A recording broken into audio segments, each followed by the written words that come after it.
A few seconds ago, every bird in your yard went quiet. Not fewer birds, not softer. Quiet. The feeder that was busy a moment ago is empty. The robin that was working the lawn is gone. The branch where a chickadee sat is just a branch again. You looked up. You saw nothing. You went back to what you were doing. And that was the moment you missed it. Because that silence wasn't nothing. It was a message, a specific, structured piece of information that moved through your yard faster than you could turn your head. It wasn't meant for you, but you were standing close enough to hear it. You just never learnt the words. Here's the thing most people get wrong about their yard. You think you're looking at a handful of separate birds doing their own separate things. You're not. You're looking at a network, a warning system that runs from before sunrise until after dark, every single day, whether you're paying attention or not. Every bird out there is a sensor and a speaker at the same time, and the sounds they make carry real information. What kind of danger is near, how serious it is, and what everyone should do about it. Today, I'm going to teach you to read 7 of those signals, simple ones, things already happening in your yard this week. And I'll be honest with you up front. None of this is the birds talking to you. It's them talking to each other. But once you can hear it, you become one more set of ears on the line. By the end of this, you will not be able to walk into your yard and hear background noise again. Welcome to Backyard Bird Feeder. If your yard is one of the ones still full of birds, take 1 second and subscribe. It genuinely helps. Now, let's learn to listen. 1. The silence itself. That means something is in the air. Start with the moment we opened on. The whole yard drops into silence all at once, and nothing seems to be there. Listen, just before that, for a sound that's easy to miss. A thin, high, drawn-out see, almost more of a whistle than a call. Chickadees make it, and so do a lot of other small songbirds, and they save it for one situation, a hawk in flight, overhead, right now. And the way it's built is the clever part. That call sits at a very high pitch, around 7 kilohertz, and it fades in and out gently instead of starting sharply. That's not an accident. A sound like that is extremely hard to pin down. A hawk can hear it, but struggles to tell exactly where it came from.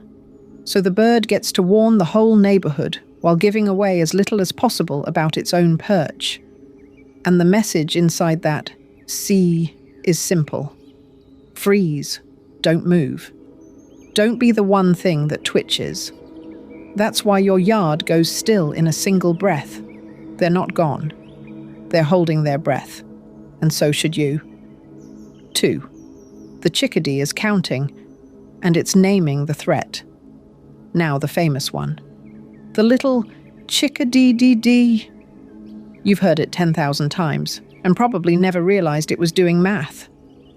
In 2005, a team of researchers published a study in the journal Science. Not a birding magazine, Science. After recording more than 5,000 chickadee alarm calls against 15 different live predators. And they found something that genuinely changed how scientists think about animals. The number of D notes on the end of that call is not random. It encodes how dangerous the predator is. And here's the part that catches everyone off guard. It runs backwards from what you'd expect. The bigger the predator, the fewer Ds. The smaller one gets more. Think about why. A big, slow, great horned owl is clumsy in tight branches. A tiny, quick pygmy owl can chase a chickadee straight into a bush.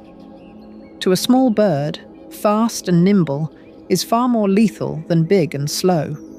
So the great horned owl earned about 2 Ds on average. The pygmy owl got around 4. And in the most extreme cases, researchers counted as many as 23. That's not noise. That's a threat level, spoken out loud, And it isn't only chickadees who understand it. Red-breasted nuthatches, a completely different family of bird, listen in on those calls and react to the exact level of danger the chickadee described. Your yard has a shared language, and more than one species is fluent. 3. When they gather instead of scatter, something is perched. So a hawk in the air makes them freeze and fall silent. But sometimes you'll see the opposite. Instead of vanishing, small birds start gathering, moving toward one spot, getting louder, throwing harsh, scolding calls at the same tree. That's called mobbing, and it tells you the danger has stopped moving. There's a hawk or an owl perched somewhere in that tree, and the birds have decided to do something about it. They swarm in, they yell, they make it impossible for the predator to hunt by surprise, and it usually works. Once a hawk knows it's been spotted, the ambush is ruined, and more often than not it just leaves. It's almost always a mixed crowd too. Chickadees, titmice, nuthatches, jays, all pitching in, because their mobbing calls sound enough alike to rally each other. Owls get the worst of it. That's actually how experienced birders find a hidden owl in daytime. They follow the sound of furious little birds. And this is bigger than your yard. Researchers have found that more than 50 species react to a chickadee's alarm, not just other birds. Squirrels and chipmunks listen in too. In one study, they tracked the warning rippling out through the woods at speeds up to 100 miles an hour. Your yard is just one stop on a line that runs well past your fence. 4. The low, sharp scolding. Check the ground. Not every threat comes from the sky. When the danger is down low, a cat slipping under the hedge, a fox crossing at dusk, the sound changes and the source drops. Listen for the ground birds. A robin will cut loose with a sharp yeep, or a peek, peek, peek, and a chuckling, scolding call that climbs in volume the more worked up it gets. It's an unmistakable, irritated, repeating sound, and it pulls your attention straight to the source. There's a logic to why the response is so different from the silent freeze of a hawk overhead. A bird in the air can drop on you in a second, so you hide and go quiet. A cat on the ground can't follow you up into a tree, so there's no reason to whisper. Better to climb to a safe branch and scold it loudly, broadcasting exactly where the threat is so everyone else can get above it too. When you hear that low, angry chatter, don't look up. Look down. 5. The jay screams, "Hawk!" and there's no hawk. The blue jay is the loudest lookout you've got. That harsh, ringing jeer carries across the whole yard, and when a jay sounds off, the other birds pay attention. But the jay has a trick, and once you know it, you'll catch it happening. Blue jays are gifted mimics, and one of their favorite things to copy is the scream of a hawk, especially the red-shouldered hawk, sometimes a Cooper's hawk. They do it well enough to fool you. Now, why they do it is something scientists are still arguing about, so I'll be straight with you here. One idea is that it's a bluff. The jay fakes a hawk call, every small bird scatters off the feeder, and the jay strolls in to eat alone.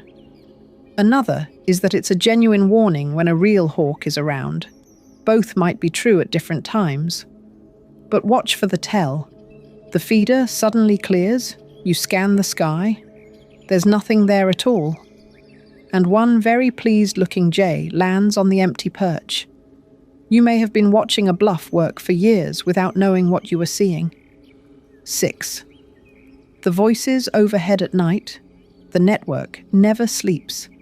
Here's where it stops being just your yard. Most of our songbirds migrate at night.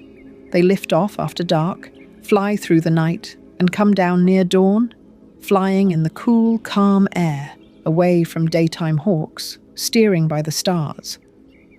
And they're not flying silently. They call as they go, short, faint, High notes scientists call flight calls, often different for each species, thought to help the flock stay together in the dark. There are voices passing over your roof on clear nights in spring and fall that you have almost certainly slept right through. The scale is hard to picture. Using weather radar, the team at BirdCast measured the night of October 8, 2025, and estimated about 1.25 billion birds in the air over the United States. The biggest single night they've ever recorded. Even an ordinary peak night runs around 400 million. And when those exhausted travelers drop down at first light to rest and refuel, they look for the first decent patch of cover. On the right morning in May, that patch is your yard, full of birds that were hundreds of miles to the south the day before. 7. The all clear. And the exact second it stops. This last one is the most useful, and it brings us back to where we started. A flock that feels safe is never really quiet. Chickadees and juncos keep up a low, constant trickle of soft little contact notes, thin chips and six. Just checking in, keeping track of each other while they feed. It's the sound of a yard that's relaxed. Most people never consciously hear it. But your ear knows it's there, the way you know the hum of your own refrigerator. Which means the real signal isn't a sound at all. It's the moment that gentle chatter stops. When a busy, talkative flock falls silent all at once, something has changed. And very often that something is a predator. That's the silence from the beginning of this video. Not an absence, a reaction. The loudest thing your yard can say, what they've been telling you the whole time. So here's what I want you to take from all this. You don't need to memorize calls or buy equipment. The skill here is attention, not knowledge. Next time you're outside and the feeder empties for no reason, do one thing differently. Don't look first. Listen first. Is there a thin, high whistle? Something's in the air. Is there harsh scolding pulling toward one tree? Something's perched. Is there sharp chatter down low? Check the ground. Has everything just gone silent? Something's coming. Do that for 2 weeks. Just listen before you look. I promise you'll start hearing things you've been filtering out your whole life. The soft notes that mean all is well, and the sudden quiet that means it isn't. Your yard has been talking this entire time. You were never the one being warned, but you were always close enough to listen. And once you really hear it, you won't be able to unhear it. So tell me down in the comments. Tell me about a silence you couldn't explain. An alarm that led you to a hawk you'd never have spotted on your own. A morning your yard sounded different, and now you might know why. I read every single one. I'll see you in the next one.